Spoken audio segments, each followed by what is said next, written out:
So I have the Final Cut camera app for iPhone here open, and I'll be showing you how to change the video resolution.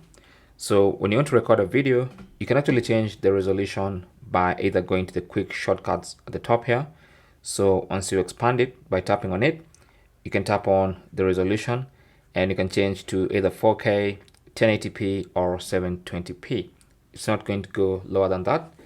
Alternatively, you can close that and go to settings in the top right corner, and from the settings menu you should see format.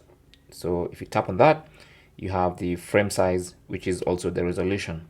So you can change between 720p, 1080p, which is HD, full HD, or 4K.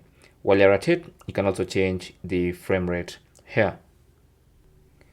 Now, if you want to access one of these higher frame rates, then you have to turn off HDR, because 120 FPS and 240 FPS are not supported with HDR. So if you go back and then go to dynamic range, HDR, that just go to standard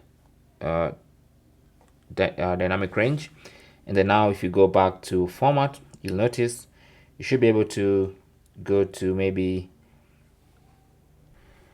when you turn it down to 1080p, you can record at 120 FPS and 240 FPS. Okay, so those two frame rates will not be available in 4K. The maximum for 4K is 60 FPS. But that's basically how to change the resolution of the videos recorded using the Final Cut camera app. So once you set everything you need, you can now just go ahead and start recording. Okay, thanks for watching and good luck.